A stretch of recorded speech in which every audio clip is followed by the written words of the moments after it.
welcome back to C2 Novel and Vocab Week 13. And this video is for our novel. So in this video, we'll be going over difficult phrases from our novel. And this is to help with your cultural fluency. By becoming familiarized with different slang and colloquialisms, students will be able to relate to the novel and incorporate these phrases to convey their ideas more precisely.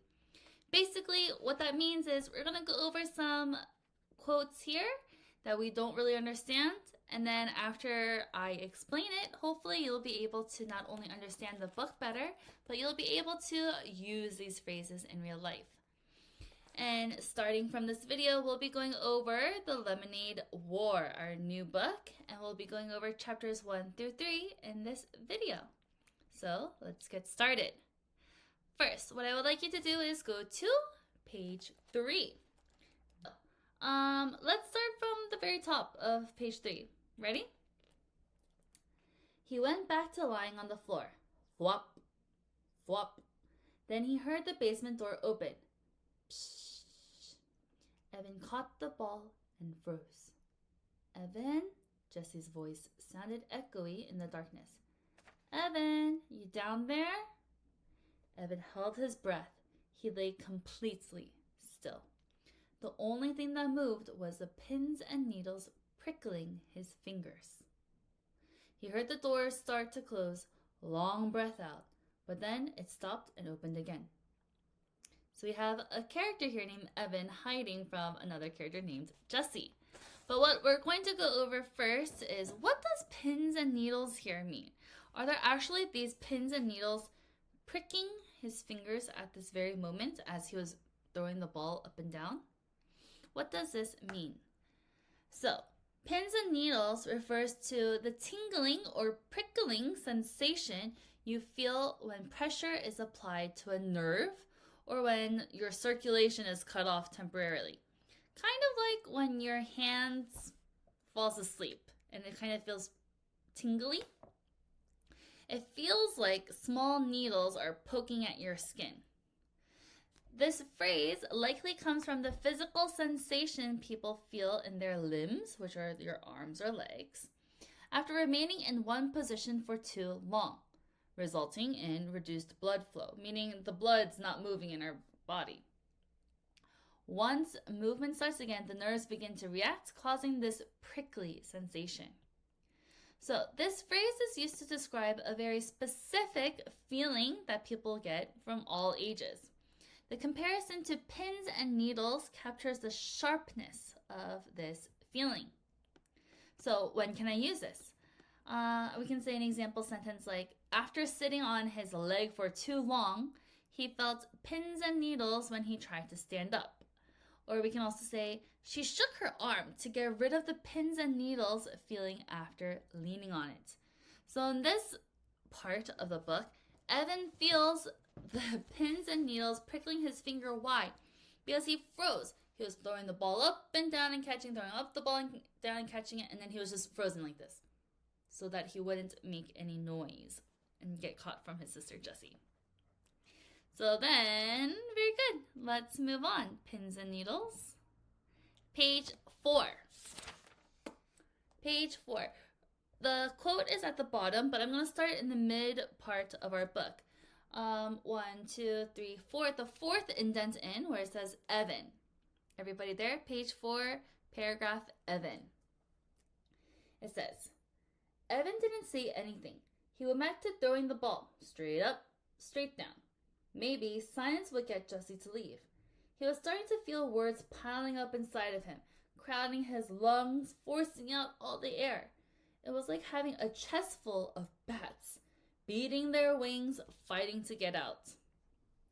She tried to move the air conditioner, but it's too heavy, said Jesse. Evan tightened up his lips. Go away, he thought. Go away before I say something mean. It's gonna be hot all week, Jesse continued. In the 90s, all the way up to Labor Day. Flop, flop. First, I wanted to tell you about this. 90s. Has our temperature ever reached the 90s in Korea? I think the hottest was around 33 or something in Busan. But here, in the 90s refers to temperature being from 90 degrees to 99 degrees, but Fahrenheit. Let me see. I have 90 degrees to Celsius. This would be 32 degrees Celsius. So that's 90 degrees. But if we were to do 99 degrees, that's almost basically 37 degrees Celsius. So she's saying that it's going to be hot, very, very, very hot that week. So, but now, what about Labor Day? Labor Day is an American holiday celebrated on the 1st September, or the first Monday of September, to honor the contributions of workers. It's a significant holiday marking the unofficial end of summer too. So it's kind of saying, it's the end of summer, but it's also a day to celebrate these workers. So here, in the 90s here is a quick way to describe how hot the weather is. And Labor Day here is to just show us the time and setting of our story. Meaning, since we know that Labor Day is the first Monday of September, so now we know the setting is in September. So we can say anything. We can use this with anything. Say that the weather is in its 20s in Busan because of fall, and now that it's not fall, or now that it's not summer anymore, it is fall. So it's maybe around in the 20s or maybe even in the teens. We say that because it's a range from maybe 10 degrees to 19 degrees. And Labor Day here, you just now know a new holiday in America. Good. Let's go to page 5. I'm going to start from the very top of page 5 where I stopped reading, okay? Flop, flop. So what do you want to do? Jessie asked. Scream, thought Evan. Jessie never got it when you were giving her the big freeze. She just went right on acting as if everything were great. It made it really hard to tell her to bug off without telling her to bug off. Whenever Evan did that, he felt bad. What does it mean here to bug off? So is it like all these insects? Are we like getting rid of bugs here in the basement while we're with our sister, Jessie? Not quite. Bug off here means to go away or to stop bothering someone. So if we're saying, bug off, it's kind of a mean way of saying, please leave me alone. Bug has been used for slang for annoy or bother since the early 20th century. Now, bug off was popularized in the mid-1900s as a way of telling someone to stop pestering you or to stop annoying you. So it uses the metaphor of a bug, something small or irritating or annoying, to compare to a person who is being a nuisance. And in this case, Jessie is that bug, being really annoying. So what are some times that we can use this later on? You can say a sentence like, she kept following him around until he finally told her to bug off. So say that I have a baby sister and she kept following, and I don't like it. And I say, hey, bug off. But it could sound a bit mean. Or you can say, when he wouldn't stop asking questions, I had to say, bug off. I'm busy. So, would you say this to your mom or dad to bug off? Definitely not. I think someone may get in big trouble if you tell a parent or a teacher to bug off.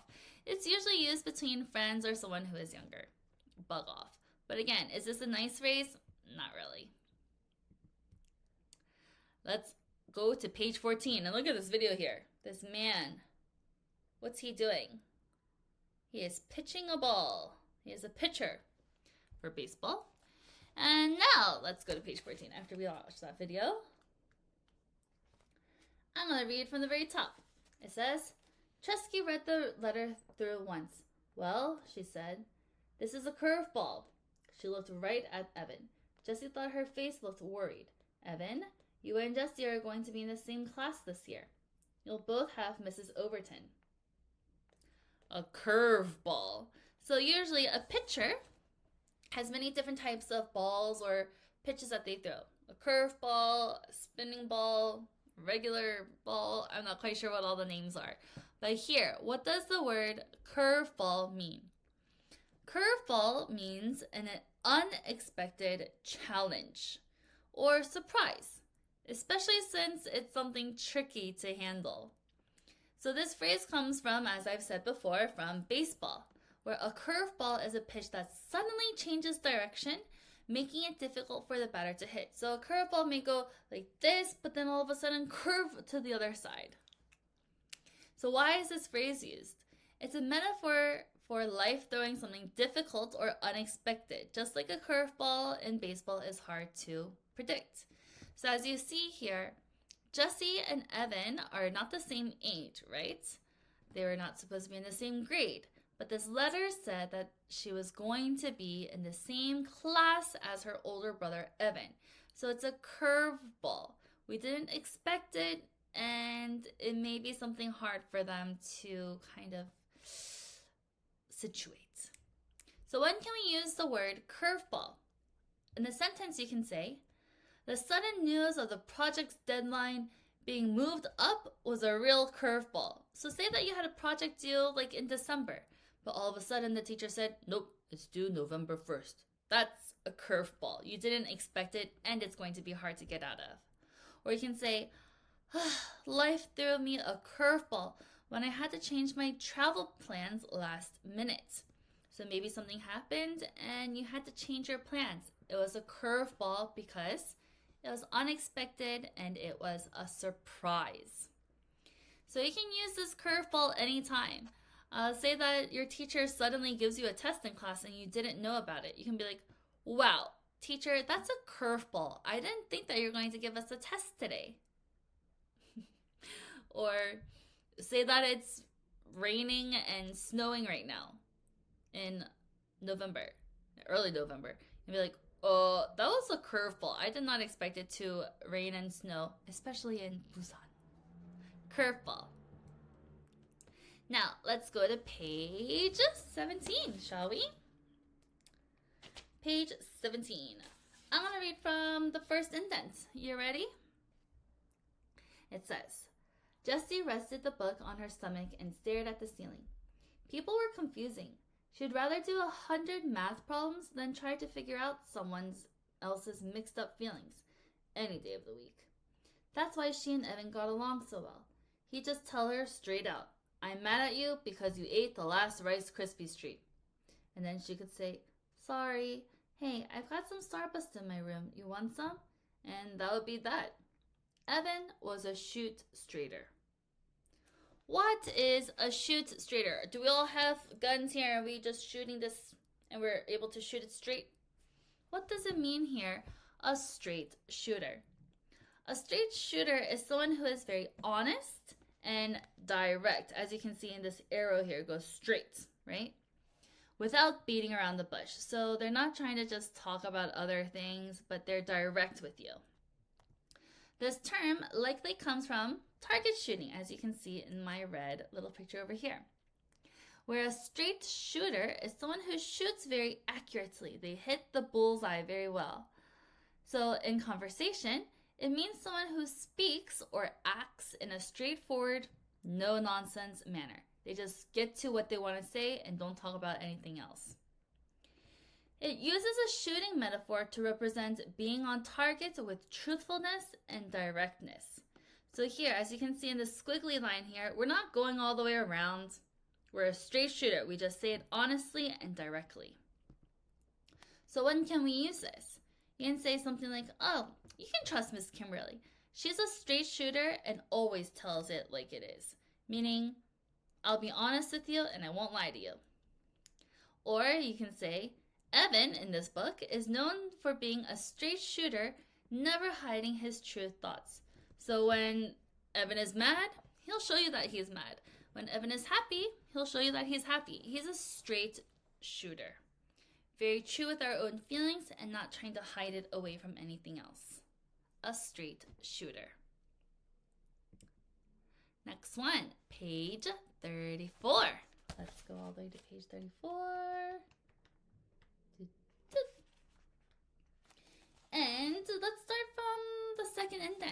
Okay, skip the first big paragraph. It says, "So go home and make more," said Scott. "Oh, yes, Your Majesty. Oh, High Commander, Your Infiniteness. Why don't you go make it?" "'Cause I'm chillin'," said Scott, leaning back in his chair with his stupid grin on his face. Evan knew he was just joking, but this was exactly why he didn't like Scott. He was always thinking of himself, always looking for some way to come out on top. If they were playing knockout, Scott always came up with a new rule that helped him win. If they were doing an assignment together, Scott always figured out how to divide it so that he had less work. The kid was a weasel. No two ways about it. What does it mean here to come out on top? As you can see some of my pictures, there's a lot of trophies here. Here, to come out on top means to be successful or to win in a situation, a competition, or even an argument, as Evan and Jesse are doing here. This phrase comes from imagery of a winner being on top of a ranking or standing, literally and figuratively above others. So as you can see in this picture here in the middle, this first place person is on top and higher than second place and third place and also all the others who didn't win. So it's literally showing to come out on top, to be the winner. Here, why is this phrase used? It paints a picture of success or victory, suggesting that the person has risen above the others to the position of triumph and winning. So in this quote here in our book, it's saying that Scott always comes out on top. He always makes some kind of excuse to win the argument and situation here. So when can we use the phrase come out on top? You can say a sentence like, "Despite all the challenges, she worked hard and came out on top," meaning even though she had a hard time, she won and she was the first place winner. Or you can say, "His strategy helped the team come out on top in the competition." So what he did was make his team win and to come out on top as the winner. So even though you may be having a hard time with your vocab test or your monthly test, don't worry. If you study a little bit more, you'll come out on top. So now let's go to page 38. Oh, it's a long one. Let's just read from the first indent. Are you ready? It's a long one. They sat in silence, feeling the heat suck away every bit of their energy. Evan was hatching a plan. The heat wave was supposed to last at least 5 days. If he and a friend, not Scott, set up a lemonade stand every day for 5 days, he'd definitely have enough to buy an iPod. He imagined himself wearing it as he walked to school, wearing it on the playground. "Hey, Megan, yeah, it's my iPod. Sweet, huh?" Wearing it in class when the teacher droned about fractions and percents. Nah. But it would be so cool. At least there would be one thing that didn't totally stink about going back to school. After 2 hours, they decided to call it quits. Sales had dropped off fast and then stopped altogether. To call it quits. What does it mean to call it quits? It means to stop doing something, usually because it's no longer productive or no longer enjoyable. And here in this story, it says that their sales dropped and then it completely stopped, meaning they didn't sell any more lemonade. The phrase likely stems from the game bowling term where quits means settling a score, indicating that no one owes anyone anything anymore. It means that we can stop something altogether. It suggests reaching a natural stopping point or deciding to stop after realizing that continuing is not going to be any good and won't help and it won't be beneficial to anyone. So to call it quits, meaning, hey, let's just call it quits. Let's just stop here. I don't want to do anymore. Or say that you're studying for a long time, maybe like 5-10 hours, and you're studying, you're like, oh, I'm going to call it quits. I'm too sleepy. I can't focus. To call it quits, meaning to stop. So when else can we use this phrase? And say after hours of trying to fix the car, they finally called it quits for the day because they had to go home. Or you can say the band decided to call it quits after playing together for 5 years, meaning this band disbanded and they weren't going to play anymore. Call it quits. No more. But we will not call it quits here in our story and in our video because we have one more quote. Everyone, let's go to page 39. And I'll start from the top, the first indent. It says, "Dunno," said Scott. "Boy, you're a real go-getter," said Evan. "You know that?" Scott socked him in the chest, but Evan defended and knocked Scott's cap off. While Scott was scrambling for his hat, Evan said, "Just hang here for a minute, okay?" and set off down to the street. As soon as he rounded the curve, he knew why business had fallen so badly. What does it mean here to sock someone? Am I giving him my sock? Am I making him smell my sock? No. Here, to sock someone means to punch or to hit someone really hard. The word sock here, as a verb meaning to hit, dates back a long time ago until like the 1800s. Possibly from the Scottish word sock, meaning to strike or plow. So sock is used as a casual way of describing a quick, forceful hit. It sounds punchy and less formal than punch. So I'm just saying, he socked him. He punched him. When can we use this word? You can say, the bully socked him in the arm before running away. Or you can say, during the argument, one of the players socked the other in frustration. Or you can even say from this picture next to my socks, you can say the boxer socked him in the face and won the battle. It just means to punch. So make sure that you don't sock anyone because then you may get in trouble. And it's also very violent, so we shouldn't do that. Whew, that was a lot of different quotes. I'm so glad we have this new novel to read for our videos. It's so much fun. So now, our mission is to make a sign of a lemonade stand and how you would make it better than Jesse's. So, not that much writing. You just need to draw me a lemonade stand. And as you can see on page 39, here we have Jesse's lemonade stand. But I want you to make yours and make it pretty. Remember to write your name, class, and week. And this is a very easy way to get MI dollars, everyone. So please do that and put it into our mission box. So now, at the end of our video, it is time for you to review and self-study. This is for contextual mastery. Please review all of the phrases again from this video. Maybe also read out loud chapters 1 through 3 so that you can fully understand. And then after that, complete your novel homework. And then don't forget to do the mission. Thank you for joining me again this week, and I'll see you guys in week 14.